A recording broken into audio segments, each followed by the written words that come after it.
familia hermosa.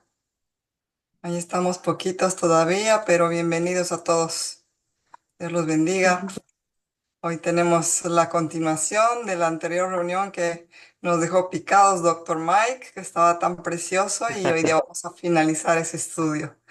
Entonces, sin más preámbulos, nos vamos contigo, Mike. Perfecto. Ahí su pantalla y calculo que ahí lo pueden ver todos. Perfecto. Bueno, entremos en el final de la historia que nos quedó pendiente la vez pasada. Para hacer un muy, pero muy rápido repaso, estábamos viendo, déjeme bajo el volumen de esto para que no haga eco. Ahí está. La para allá porción de Hayei Sara. ¿Ustedes me escuchan bien? Solo para corroborar eso nada más. Que no hay eco, nada. Impecable. 10 puntos. Perfecto. 10 puntos. Déjenme un segundo que voy a silenciar esto. Que tengo el celular para poder ver cualquier cosa. El chat, si ustedes quieren, está ahí abierto. Si tienen alguna duda, algo, yo estoy ahí al pendiente. Bueno, volviendo al tema. Habíamos empezado toda esta travesía con tres preguntas que nos llevamos algo cuando morimos, cuántos años tenemos realmente y si estamos preparados para nuestra boda. Llegamos a la conclusión de que teníamos que tener el carácter de la novia, como lo tuvo acá la esposa de Isaac, que ella fue voluntariamente, calculo que ustedes acá están por voluntad propia, nadie los estaría obligando. Ella salió de entre los gentiles, como vimos en el texto, que ella estaba entre todos esos pueblos paganos, era de la familia de Abraham, vimos en Gálatas, vimos en otros versículos que somos linaje de Abraham, y también entendimos qué significa la virginidad con respecto a la idolatría, más que nada. Bien, y también vimos cómo ella fue por la milla extra, vimos toda el agua que le dio de beber a los camellos y era una hazaña bastante grande. O sea que no cualquier persona lo podría haber realizado así como así. Y le daba de beber a los sedientos, que esa fue la última parte en la que nos quedamos y reflexionamos sobre quiénes son los sedientos, sobre qué es el agua, cómo se interpreta el agua en las escrituras, y llegamos a la conclusión de que dar de beber a los sedientos es dar de beber esta agua de vida, este manantial, la Torá de Yeshua, a las personas que están sedientas, empezando siempre por nosotros mismos, porque si queremos darle de beber a otros y nosotros estamos sedientos, no vamos a desmayar y no vamos a poder darle de beber a nadie. Continuando con esta porción, nos faltaba todavía el capítulo 25 que relata la muerte de Abraham. Vamos con la muerte de Abraham. La idea de esto es hacerlo verso por verso, ir sacando conclusiones de cada parte de la porción, así que voy a leer para ustedes. Y dice así, Abraham volvió a casarse con una mujer llamada Sétura. Bueno, con respecto a Sétura, para la tradición eh, judía, algunos rabinos explican que en realidad era Agar, solo que después cambió el nombre. Pero bueno, escrito textual, no hay nada que confirme eso, es simplemente tradición de ellos. Ellos creen que puede llegar a haber sido Agar, que una vez que se volvió de vuelta de toda la idolatría que se llevaba, de todos sus malos actos, volvió a estar con Abraham. Pero bueno, eso si quieren profundizar es un punto aparte. Y dice así, ella dio a luz a Simram, Ocasán, Medán, Madián, Isbac y Suá. Ahí ya podemos ver los madianitas, los cuales van a tener un protagonismo mucho después en el Éxodo. Jocasán fue el padre de Seba y de Dan. Los descendientes de Dan fueron los asureos, los letuseos y los leumeos. Los hijos de Madián fueron Efá, Ger, Hanoc, Abidá y Eldá. Todos ellos fueron descendientes de Abraham por medio de Setura. Abraham le dio todo lo que poseía a su hijo Isaac, pero antes de morir les dio regalos a los hijos de sus concubinas y los separó de su hijo Isaac, enviándolos a una tierra en Oriente. Y quiero que nos detengamos acá unos segundos. En la Biblia siempre el nombre tiene mucho peso porque tiene mucho de el significado del propósito. Bien, calculo que en eso estamos todos de acuerdo. Y si buscamos el significado de Sinram, es canción o adorador relacionado con la alabanza, Jokasam, trampa o emboscada, Medán, juicio o contienda, Madian, disputa o pleito, Isbak, dejar o soltar, Suá, abundancia o opulencia. Abajo siempre les voy a dejar dónde lo pueden ir consultando, por ejemplo, el diccionario Strong, la enciclopedia bíblica ilustrada Holman, entre otras más. Bien. Ahora bien, ¿qué nos dice el texto? Que fueron enviados a la tierra de Oriente. Y si queremos ver en cualquier tipo de mapa, el Oriente siempre va a estar a 90 grados del norte, ¿bien? Que sería el lado derecho de sus mapas. Por ejemplo, acá les dejo el mapa, ahí ya se encuentra Madián, ahí está la tierra de Gosén, está la tierra de Canaán, al oriente de Egipto. Y de hecho la ciencia confirma y cree que de esta zona, de este Mediterráneo, Mesopotamia, es donde empezó la humanidad. Qué loco, ¿no? Cómo se confirma incluso hasta con la ciencia que todo lo que estamos estudiando, nosotros tenemos todo el relato histórico. Depende de nosotros querer estudiarlo o no. Y dice así, Abraham vivió 175 años y murió en buena vejez, luego de una vida larga y satisfactoria. Dio su último suspiro y se reunió con sus antepasados al morir. Sus hijos, Isaac e Ismael, lo enterraron en la cueva de Macpela, que es lo que vimos en el anterior capítulo. Y si algunos recuerdan, la compró por 400 shekels, lo cual era bastante plata porque lo comparamos con otras compras, por ejemplo, de Jeremías o del rey David, y no se llegaban ni siquiera a 100. Cerca de Mamre, en el campo de Efrón, hijo de Sohar elitita. Ese era el campo que Abraham había comprado a los hititas, donde había enterrado a su esposa Sara. Después de la muerte de Abraham, Dios bendijo a su hijo Isaac, quien se estableció cerca de Ber Har Roy, en el Negev. Y si se acuerdan, este Ber Har Roy, que es donde Agar le dio de beber a su hijo agua, que en realidad significa el que me ve o el que me vio. Y vamos a volver, vamos a buscarlo, a ver dónde está. Y para eso tenemos que ir a Génesis 16. Y dice, voy a leer a partir del 13. A partir de entonces, Agar utilizó otro nombre para referirse al Señor, quien le había hablado. Ella dijo, tú eres el Dios que me ve. También dijo, ¿de verdad he visto a aquel que me ve?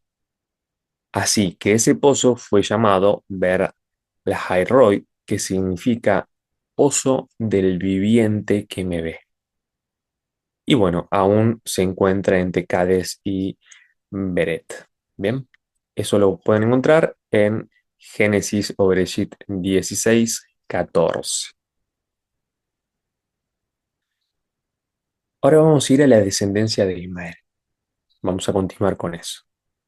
Ya vimos la descendencia de Abraham, vimos que fueron las tribus o esos pueblos que estaban al oriente, que de hecho los separó de su hijo Isaac porque él sentía que eran una mala influencia por el hecho de que ellos habían tomado esposas de tierras que no eran creyentes en el Eterno, por así decirlo. Por eso después, en la porción que toca el día de hoy, que no es el tema que nos compete el día de hoy, que es la historia de Jacob, como Rebeca prefería morirse antes que su hijo esté casada con una cananea, decía ella. Bueno, ahora vamos a ver a los hijos de Ismael, como les decía, y dónde se encuentran actualmente. Descendientes de Ismael. Este es el relato de la familia de Ismael, el hijo de Abraham por medio de Agar, la sierva egipcia de Sara. La siguiente lista corresponde a los descendientes de Ismael por nombres y clanes. El hijo mayor fue Nabaiot, seguido por Sedar, Adbel, Mibsam, Misma, Duma, Masá, Alat, Tema, Getur, Nafis y Sedema. Estos 12 hijos de Ismael fueron los fundadores de las 12 tribus. Cada una lleva el nombre de su fundador, registradas según los lugares donde se establecieron y acamparon. Ismael vivió 137 años. Después dio su último suspiro y se reunió con sus antepasados al morir. Los descendientes de Ismael ocuparon la región que va de Ávila hasta Hur, que se lee Shur o Hur, que está al oriente de Egipto, en dirección a Asiria. Allí vivieron en franca oposición con todos sus parientes. Y en esta traducción, que es la nueva traducción viviente, lo traducen así, que allí vivieron en franca oposición. Por eso utilicé esta versión.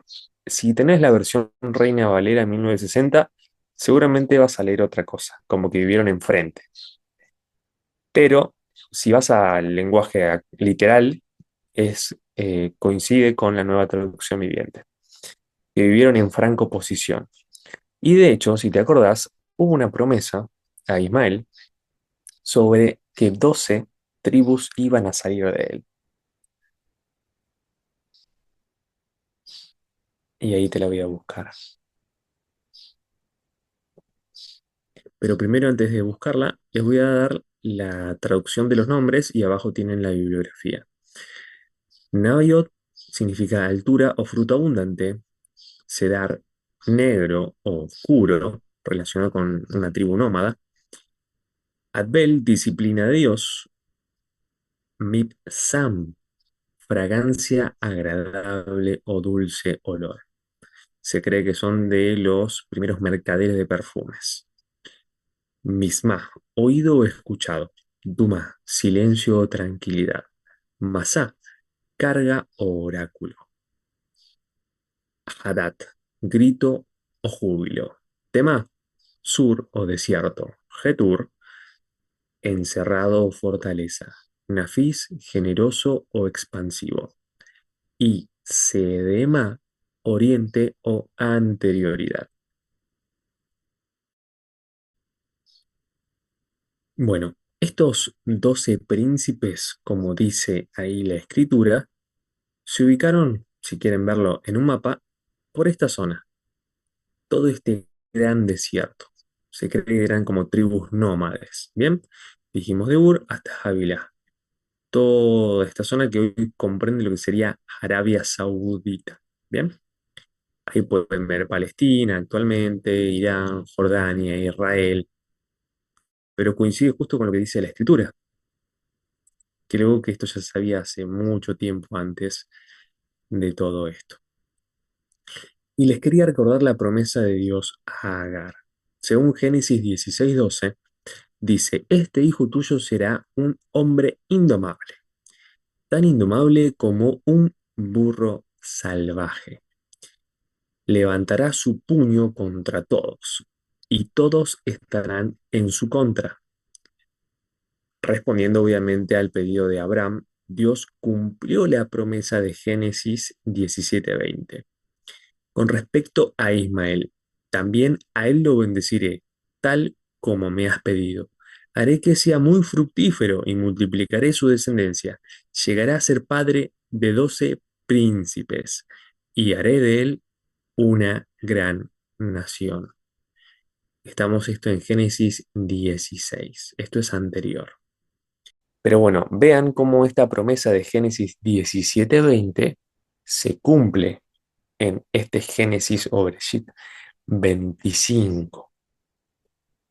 Y no es casualidad que tuvo 12 hijos. Bien,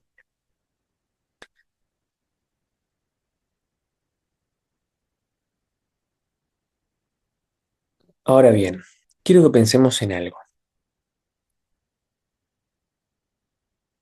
Jacob fue el hijo de la promesa, pero Esaú fue el mayor.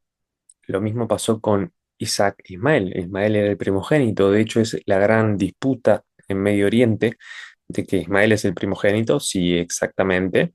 Pero Isaac es el hijo de la promesa. Pero ¿cómo si él es menor que Ismael? Es la pregunta. Lo mismo pasó con Jacob y Esaú, con Rubén y José, con Efraín y Manasés. Y uno diría, bueno, pero ¿qué hay de malo en servir? Se preguntaría uno. ¿Acaso no es gran honra? Y vamos a recordar cuál es la importancia de servir. Servir refleja la humildad, obediencia a Dios y reconocer su plan superior. Jesús mismo enseñó que el mayor entre vosotros será vuestro servidor. Y eso lo pueden encontrar en Mateo 23:11. Y él mismo modeló o dio el ejemplo de esa virtud lavándole los pies a sus discípulos, sirviendo de esa manera, y eso lo pueden encontrar en Juan 13:14 al 15. Bien, entonces, no hay nada de malo en ser el menor. De hecho, el menor debería ser el que sirve, pero el Mesías también nos enseña que es un gran honor servir. Bien, y eso estaba incluso desde el nacimiento de Jacob y Esaú, que bueno, eso es la otra porción que viene ya para la que viene. Y si bien acá en el texto nos dice que allí vivieron en franca oposición con todos sus parientes, o sea, peleados en franca oposición, siempre en guerra, porque eran tribus nómadas que solían atacar a las pequeñas poblaciones que capaz no tenían murallas especialmente, como ese pleito, esa pelea, al día de hoy es uno de los lugares, esta zona de Arabia Saudita, donde hay más muertes de cristianos. Cristianos comprendiendo a todos los que creen en Dios, ¿bien? Ya sean católicos, sean eh, judíos, todos los que crean en Dios. Esta es una de las zonas más peligrosas, donde realmente los crucifican, los matan, los prenden fuego. Eso lo pueden encontrar en cualquier lado. Pero, hay un gran pero. ¿Qué dice Malaquías 1:11? Dice así: porque desde donde el sol nace hasta donde se pone, será grande mi nombre entre las naciones, y en todo lugar se ofrecerá incienso a mi nombre y ofrenda pura, porque grande será mi nombre entre las naciones, dice Jehová de los ejércitos. Otro profeta, Zacarías 8:22, y vendrán muchos pueblos y fuertes naciones a buscar a Jehová de los ejércitos en Jerusalén y a implorar el favor de Jehová. Ya vimos dónde, cuando estudiamos Apocalipsis, cuando él viene con vara de hierro y es Rey de Reyes, Señor de Señores, Jehová de los ejércitos, porque antes vino, pero no con todos los ejércitos atrás. Eso falta todavía, eso se ve en Apocalipsis. Y algo más, Isaías 66:23, que tiene mucho que ver con lo que estamos haciendo el día de hoy, guardando Shabbat. Y será de mes en mes y de día de reposo en día de reposo, vendrán todos a adorar delante de mí, dice Jehová. Esa profecía de Isaías 66:23 nos hace recuerdo que después del milenio, porque esta es una profecía para después de la guerra de Gog y Magog, después de todas esas peleas, en el reinado del Mesías, que será de mes en mes y de día de reposo en día de reposo que vendrán todos a adorar delante de mí, dice Jehová. En las versiones más textuales dice de Shabbat en Shabbat. Así que si había dudas si después vamos a tener que guardar Shabbat o no, Isaías creo que estaría un poquito en desacuerdo de la idea de no guardar Shabbat porque él nos está diciendo que de día de reposo en día de reposo. Está siendo muy claro con respecto a eso, por si quieren, si tienen alguna duda. Pero, ¿qué nos dicen estas profecías? Que estos pueblos, de todas maneras, igual van a terminar volviendo al Dios de sus padres, a Abraham. Bien, entonces, si bien hay como cierto desdén o cierto, no digo de ustedes, obviamente, de algunas personas del pueblo de Israel que no les caen bien estas naciones. Estas naciones no les caen bien y viceversa, es como mutuo. Y ahí uno diría, bueno, pongamos un poco de paños fríos sobre el asunto. ¿Qué piensa el Mesías? Me pregunté, ¿qué piensa él de todo esto? ¿Qué pensará él de esta pelea entre su pueblo, entre los hijos, la simiente de alguien que Dios llamó su amigo, Abraham? Y si nos vamos al Nuevo Testamento, Mateo 5:44, ahí lo voy a buscar, nos dice lo siguiente, el amor hacia los enemigos. Y se los voy a leer desde el 43. Y dice así, oíste que fue dicho, amarás a tu prójimo y aborrecerás a tu enemigo. Pero yo os digo, amad a vuestros enemigos y bendecid a los que os maldicen. Haced bien a los que os aborrecen y orad por los que os ultrajan y os persiguen, para que seáis hijos de vuestro Padre que está en los cielos, que hace salir el sol sobre malos y buenos, que hace llover sobre justos e injustos, porque si amáis a los que os aman, ¿qué recompensa tendréis? ¿No hacen también eso los publicanos? Qué pedagógico, ¿no? Con preguntas. Y si saludáis a vuestros hermanos solamente, ¿qué hacéis de más? ¿No hacen también así los gentiles? Y gentiles no está teniendo acá una connotación muy positiva que digamos, por el Mesías. Se podría traducir como paganos o personas que no tienen ley. Sed pues vosotros perfectos como vuestro Padre que está en los cielos es perfecto. Creo que él fue extremadamente claro en ese punto. Y si queremos poner otra palabra del Mesías, podemos irnos a Lucas 6:28. ¿Y qué nos dice? Y dice así, pero a vosotros los que oís, os digo, amad a vuestros enemigos, haced bien a los que os aborrecen, bendecid a los que os maldicen, y orad por los que os calumnien. Y si adelantamos a la conclusión, en el versículo 32, dice, porque si amáis a los que os aman, ¿qué mérito tendréis? Porque también los pecadores aman a los que los aman. Y si hacéis bien a los que os hacen bien, ¿qué mérito tenéis? Porque también los pecadores hacen lo mismo. No hay mérito en amar a quien te ama, básicamente. El mérito está en amar al que te está aborreciendo. Versículo 34. Y si prestáis a aquellos de quienes esperáis recibir, ¿qué mérito tendréis? Porque también los pecadores prestan a los pecadores para recibir otro tanto. Amad, pues, a vuestros enemigos y haced bien, y prestad, no esperando de ello nada, y será vuestro galardón grande, y seréis hijos del Altísimo, porque Él es benigno para con los ingratos y malos. Sed pues misericordiosos, como también vuestro Padre es misericordioso. Y después, ya ella nos pidió, uno, que lo amemos a nuestros enemigos, que oremos por ellos. No sé si en tus oraciones está el pueblo del linaje de Ismael, pero no es una mala idea, según lo que nos dice el Mesías, si no solo Israel está en tus oraciones, sino el pueblo que es del linaje de Ismael. Bien. Y también nos dice de no pagar mal por mal. Y eso lo vamos a encontrar en Romanos 12, 17 al 21. Y te lo leo para que no lo busques. Dice así: no paguéis a nadie mal por mal, procurando lo bueno delante de todos los hombres. Si es posible, en cuanto dependa de vosotros, estad en paz con todos los hombres.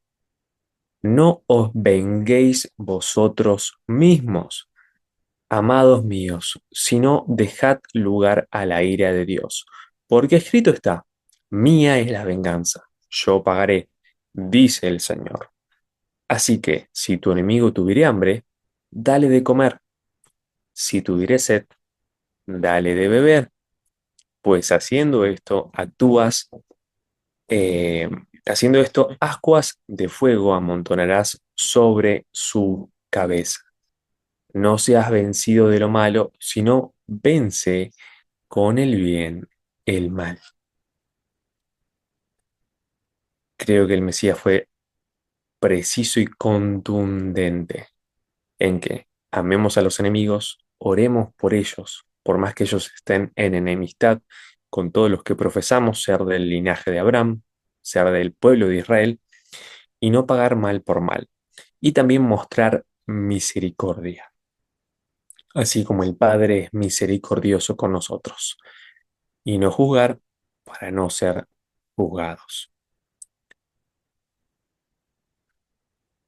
La porción que nos toca que nos toca el día de hoy, los que estén estudiando sistemáticamente la Biblia, empieza acá, el nacimiento de Esaú y Jacob. Bien, pero la porción o la parashá Hayé y Sará termina justamente acá, en el versículo número 19, con los descendientes de Ismael y cómo ellos tomaron todas esas tierras y vivieron en franca oposición con todos sus parientes. Bien, si bien no era mucho lo que nos faltaba por estudiar, sí me gustaría que se queden por lo menos con esos puntos que nos enseñó el Mesías de Mateo 5:44, Lucas 6:28, Romanos 12:17-21 y Lucas 6:13. Porque al menos yo aprendí que no solo tengo que orar por los que me caen bien, sino también por los que estamos en pleito o en pelea. A veces es más fácil obedecer que ponerse a pensar, ¿bien? Porque si uno no, pero este me hizo esto, o me debe tanto dinero, o me debe lo otro. La Biblia también te advierte que maldito el hombre que confía en el hombre, así que si vas a prestar, presta por lo menos con este corazón, sin esperar nada a cambio, ¿bien? Porque si no la vas a pasar muy mal. Entonces, la Biblia te está advirtiendo en ni siquiera el Nuevo Testamento, pues hay un montón de versículos. Engañoso es el corazón del hombre, te decía en los Salmos. Que seas precavido con eso, para que no vivas amargado. Y a experiencia personal como odontólogo, me toca ver día a día un montón de pacientes que por el bruxismo pierden muchas piezas dentarias por estar muy nerviosos, muy estresados. Me enojé con este, me enojé con tal, y las personas se sueltan, me empiezan a hablar porque en su boca puedo ver muchas cosas de su cuerpo. Me habla bastante. Si uno sabe ver bien, y es increíble cómo empezó a aumentar todo lo que sería el bruxismo, que está íntimamente ligado al estrés, al rechinamiento de los dientes. Para los que no saben, el bruxismo es el rechinamiento o la parafunción de estar apretando, apretando, apretando los dientes. El problema que eso trae es que imagínate, 4, 5, 6 horas que la persona duerme, está dándole con esos diamantes, esas perlas una contra otra. Llega un momento que eso se desgasta, en el mejor de los casos. En el peor de los casos, se parten a la mitad. Que me ha tocado ver pacientes, por ejemplo, un paciente que tenía un trabajo muy estresante porque él era emprendedor y tenía un emprendimiento. Es un hombre de venta de productos, muchos empleados, mucho estrés sobre su espalda. Él no era una persona creyente, entonces calculo que el descanso que capaz tenemos vos y yo, él no lo tiene, el cuerpo necesita este momento para descansar, para no estar pensando en cosas mundanas, sino desconectado, porque ahora estás pensando en cosas que van a trascender, que van mucho más allá. Y partió su diente a la mitad, de hecho me lo trajo. Mire lo que hice, doctor, me trae ahí el diente después de que le hacen la extracción y lo partió literalmente a la mitad, un diente que no tenía caries, que estaba limpio, lo logró partir por el estrés. Y acá te está dando el Mesías tips para que no vivas estresado, con esa amargura dentro tuyo. Y bueno, con esto me gustaría que se queden y que reflexionemos en esto. Y en esto ya termina lo que nos había quedado pendiente desde todo este recorrido que empezamos ahí por el Génesis 23.1 y terminamos en Génesis 25.18 con la vida de Sara, la porción Hayei Sara. No sé si les quedó alguna pregunta, habilito los micrófonos para cualquier duda que tengan. Si lo sé, si lo respondo y si no, prometo buscarlo y explayarme mucho más la próxima. Muy bien, Geraldine, te escuchamos. Comentarios. Sí, bueno, una primera pregunta. Rechinar los dientes podemos relacionar con el crujir de dientes que habla la Biblia que va a ser después, ¿no? Pero Es daría la verdad. impresión que estaría empezando ya ahora, donde ya se está viendo esta diferencia y esa separación entre quienes de verdad tenemos esa esperanza en la eternidad y a quienes les falta, ¿no? Porque no podemos decir quienes no, porque hasta el último suspiro la persona puede tener esa esperanza. Entonces, bueno, sería una pregunta comentario, ¿no? Si rechinar Bien. podría relacionarse con ese crujir de dientes. Y una pregunta que me surgió, dice en Mateo 5:42, oísteis que fue dicho, ama a tu prójimo y odia o aborrece a tu enemigo. La verdad, ese oísteis que me he dicho que, bueno, ama a tu prójimo, sí, pero aborrece a tu enemigo, no sé Claro, no dónde está lo escrito. oí. No sé, sí, esa era mi duda. Y, y un comentario eh, que me encantó lo que decías, porque en Romanos 12:17, ¿no? Dice, claro, cuando leíamos en la Reina Valera, decía pues, en cuanto a ti respecta estar bien con todos, ¿no? Ujú. Eh, pero en lo posible, dice en la Nueva Reina Valera, en cuanto dependa de vosotros, tener paz con todos. Entonces, no entendíamos muy bien, bueno, con la explicación de ahora entendemos cuánto tenemos que estar bien con todos realmente, porque para nosotros, la verdad, sí los mencionamos en una conversación, no sé si a todos les ha pasado, cuando hablamos de los ismaelitas, los mencionamos como que sí, vienen de Ismael, el hijo de la esclava y qué sé yo, pero nunca habíamos pensado cuánto teníamos que orar por ellos, amarlos también. Y como dice aquí en esta traducción, me gustó mucho, ¿no? En cuanto de vosotros dependa, haced lo posible por vivir en paz con todo el mundo. Me encantó con lo que nos has mostrado el mapita y todo. Nos hace entender mejor lo que no entendíamos. Gracias, doctor Mike. En realidad la pregunta sería, ¿lo oísteis que fue dicho, no? Y un poquito lo de Exactamente. rechinar y crujir. Ajá, Me puse a buscar dónde fue escrito, pero lo bueno es que ahí te dice, oíste que fue dicho. Porque eso era un dicho que se tenía ahí en la cultura rabínica, que ellos pensaban lo siguiente, que por cada mandamiento positivo había uno negativo. Bien, entonces, si tenías que amar Alguien tenía seguramente que odiar a alguien, ¿a quién? A tu enemigo. Entonces, por eso él dice que oíste que fue dicho. Por eso el Mesías después nos advierte en, eh, en una ocasión, él nos dice que nos cuidemos de dos cosas, de la levadura de los fariseos y de la levadura de Herodes. Esto ya vendría a ser más levadura de fariseos.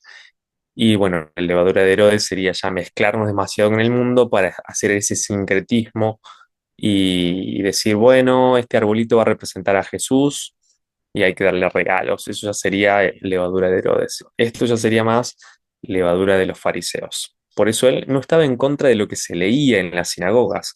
De hecho, él decía que vayamos, que escuchemos en la cátedra de Moisés, que hagamos todo lo que se dice ahí, pero que no hagamos como los fariseos.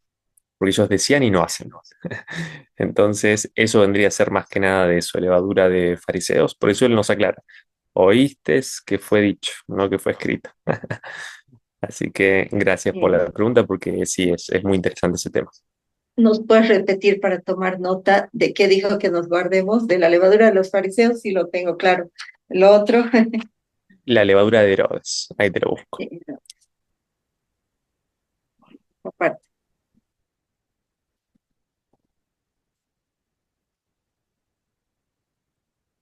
Y eso lo puedes encontrar ahí en Marcos 8:15. Guardados de la levadura de Herodes, Marcos 8:15. Ahí te lo voy a buscar.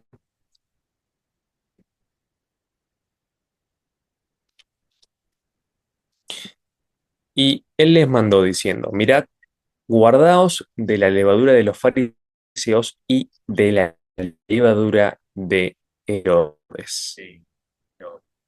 Es un mandamiento que él nos da, o sea, una instrucción para ser más precisos en esta lengua española y que no creamos que él vino a añadir cosas o a sacar, sino después él mismo te dice, no he venido a abrogar la ley ni los profetas.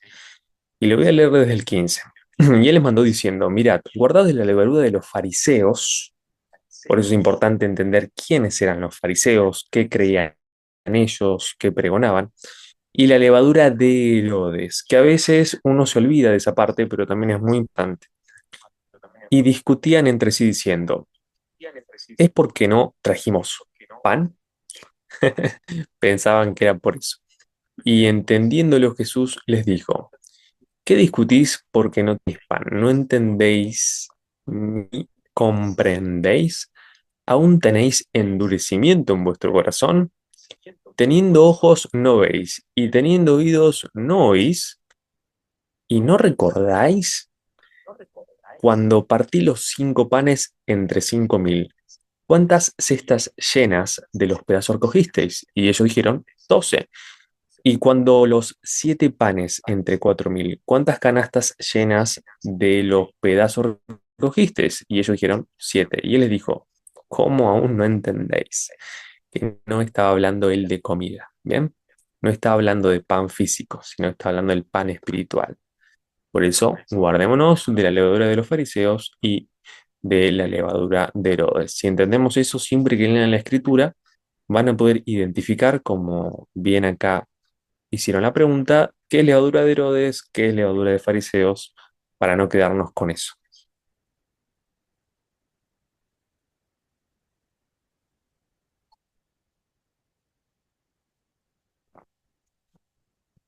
Perfecto. No sé si alguien quedó alguna pregunta más, algo más para, para consultar con respecto a este tema, o si quieren compartir algo también, es todo bienvenido.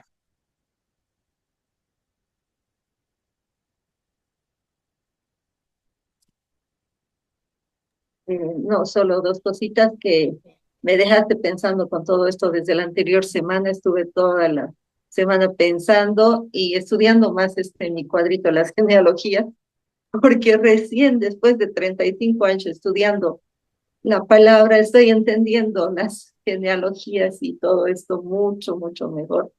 Así que estoy siempre, siempre agradecida. Es increíble lo de las genealogías. De hecho, hay un pequeño error en la mayoría de las traducciones que no me recuerdo si era en el de Lucas, pero es en la traducción donde se explica la genealogía de María.